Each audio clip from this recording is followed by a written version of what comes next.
what is the interface between the founder and the new operating guy who comes in? Are there expectations that are kind of unsaid or not said, or what do you wish would happen to make that better? Or, I mean, implicitly, that's a loaded question on purpose.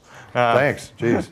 Open it up to the class. Sure. I would say, again, I've with the exception of one founder, I've got great relationships with many founders. I've worked alongside 3 or 4.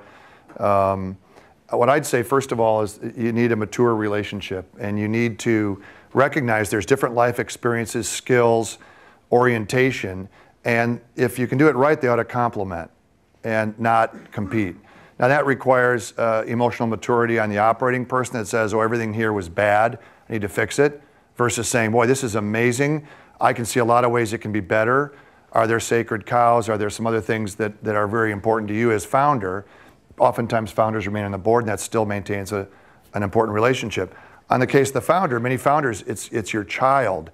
You can't imagine seeing it other than how you see it. So it requires some emotional maturity from the founder to develop that working relationship with the operator. In the best case, you have a board that is having open dialogue about this. You have a founder that really cares most about the company being successful, and you have an operator that is able to leverage their skills, but is respectful and appreciative of the fact they wouldn't have given birth to this wonderful thing called this new company, creating jobs and opportunities for a lot of other people. So there's a lot of, one of the presentations, and I know a few of the individuals that have characterized this as Shakespeare and Hamlet and others, and there's plenty of drama in Silicon Valley about startups and founders being moved out and all that stuff.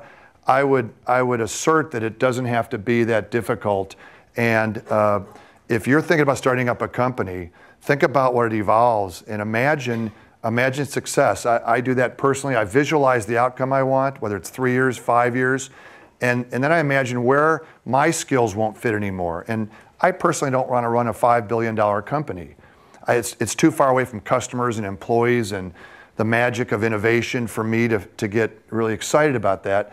So for me to think about this business, if I'm here 5 more years and we're billions in revenue, it's less interesting for me and I wouldn't be as passionate. So I have to start thinking about, either that or the board does it for me. When would be the right time for me to be thinking about somebody else that loves running a $2 billion company, taking it to 5, because the work you do is different. I think it's the same thing for each of you that are starting companies, and if they're virtual, it may be different.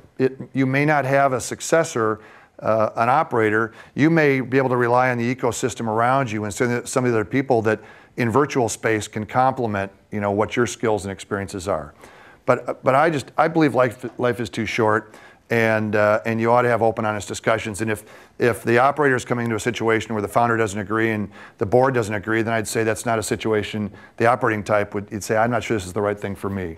I personally don't like to drop into situations like that.